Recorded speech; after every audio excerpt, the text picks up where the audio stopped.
Hello everyone, and welcome to another game of World of Warships. Today's replay is from SteelHanjo, and he is in the République, a tier 10 French battleship. He's on the map Two Brothers in a 4-point domination game. Well, obviously it's a tier 10 battle, there is 2 destroyers, there is no carrier. And well, speaking of destroyers, we have a Benson here contesting the decap. Unfortunately, that Benson is not positioned very well. Basically, he's lacking an exit strategy. You see, his nose is pointed towards the enemy, and we know there is radar in this match. Actually, we have already 2 radar cruisers spotted coming towards this cap, the Salem and the Moskva.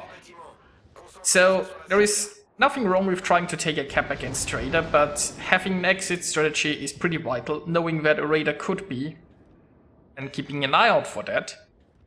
So, if that Benson would have, like, sailed into this cap, and then had his nose pointed towards the north, the moment he got radared, he could have just sailed away, gone behind this island, and he would have been fine. But yeah, this flank is anything else but fine right now. We have we have 1 cruiser here, and both of the cruisers were like long-range damage dealers, I suppose. Like a Sau and a Hindenburg, they wanna sit at longer ranges and just farm the enemy, so they weren't the best to support to destroy in the first place. Our battleships here, like, personally, I would have been more towards the left, maybe towards this island here. But there is no way the friendlies can stop the red onslaught on this flank. All they can do is delay. Now, the advantage of SteelHanjo's positioning here is that he can actually farm the broadside of a Moskva, which is pretty good. And if the enemy is pushing like this, this position might be pretty nice, but it kind of lacks the ships more towards the flank to create those nice juicy crossfires. So anyway, I mean, the friendly team is 1 ship behind. They are taking control of the left side. Unfortunately, there are just way too many, friendly ships interested in the zone wall over there, I have a feeling. I'd much rather have those ships push directly. I mean, they are taking control of the... There is no reason to be so far towards the zone wall, especially those 2 battleships. They could just charge straight through the cap and into this mass of enemies. But anyway. So, SteelHanjo still around here, still trying to delay the enemies on this side. But I'm not sure how long he can do that. Now, thanks to his positioning, he's kind of limiting how many ships can engage here, but he's also kind of broadside towards the enemy République right now, which just could hurt an awful lot. So he'll probably try to angle a little bit better there. Also, I mean, we know there's a gearing around here, and there is no spotting. So that might become a problem. Not to mention that once the enemy team really decides to push, it's going to hurt.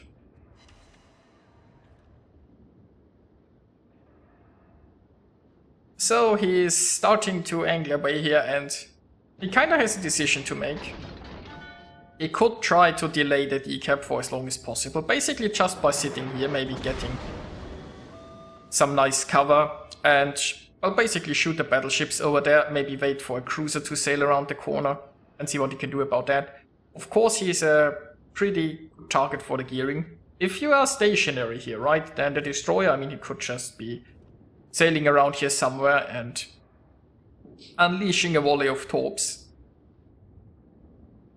So that's risky. Now, it looks like SteelHanjo is deciding that instead, he might just actually go through this channel.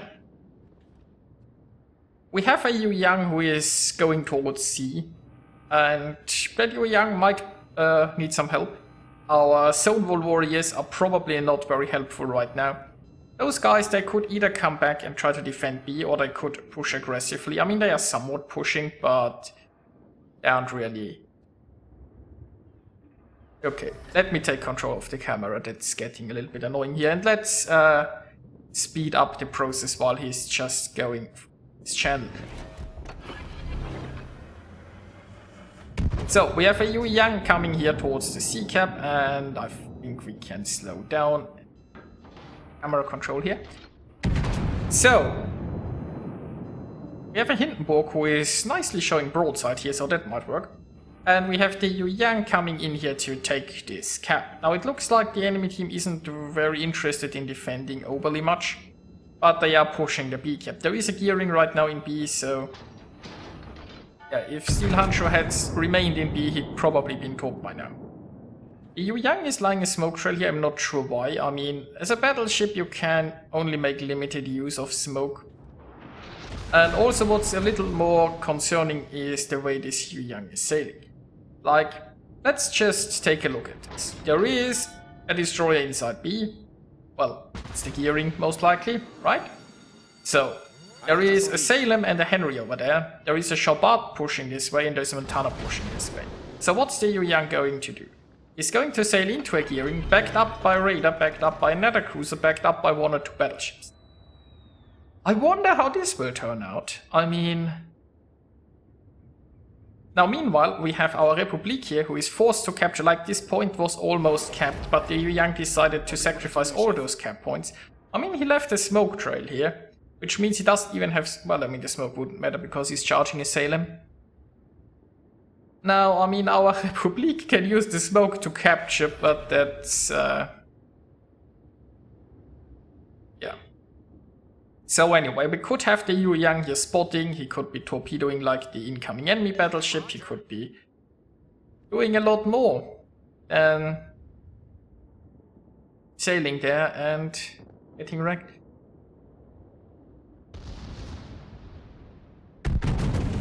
Now SteelHanjo here was holding his fire until he almost capped. He was trying to make sure that he isn't getting interrupted here, and that worked out quite nicely.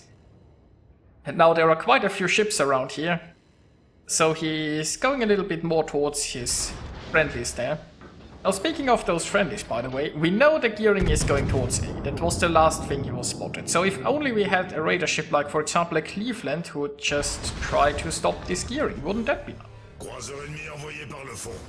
Now keep in mind, we can see that this gearing doesn't have any support. The cruisers seem to be going through this channel. The Montana is way too far back. If we don't know where the Chobart is, might have already turned around and is going towards C. So basically there is a lone gearing in A without any support, but the radar cruiser is unfortunately not interested in that. So we have a Kurfürst. I mean, at least the Kurfürst has Hydro, so maybe he can do something.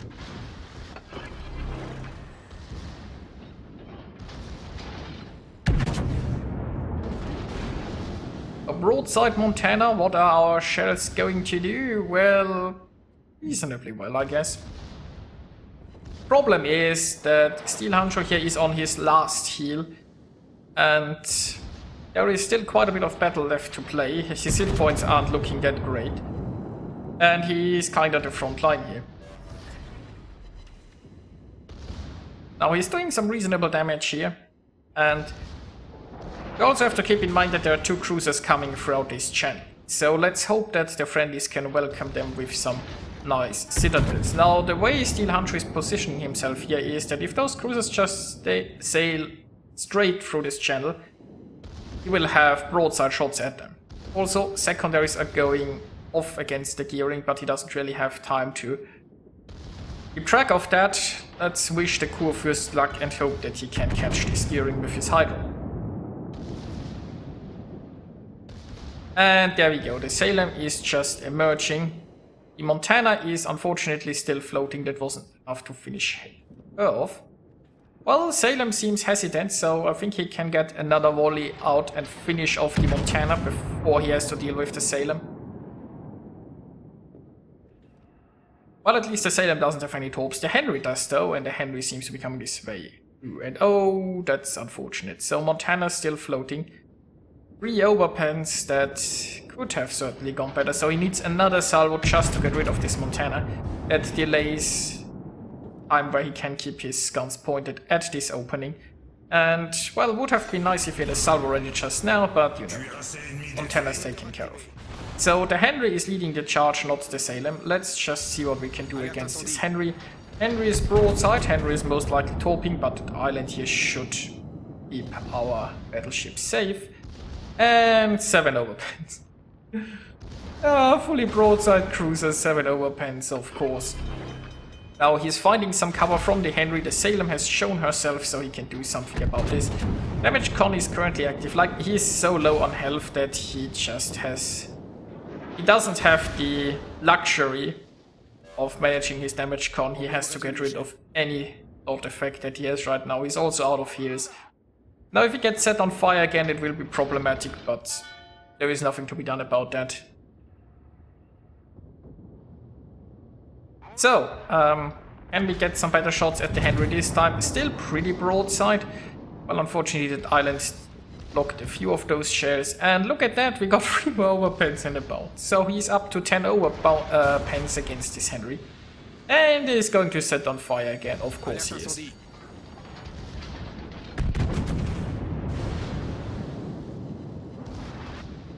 So, and well, 4 pens, I guess it's an improvement there.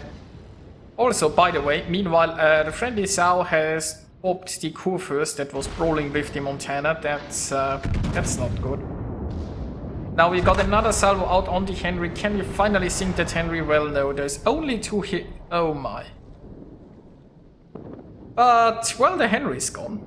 Now it's 3 against 4, and the enemy just has way too many points, so that's not looking good. Now we have a Hindenburg here. The Hindenburg has been doing a lot of work, it looks like, because he's up to 4 kills.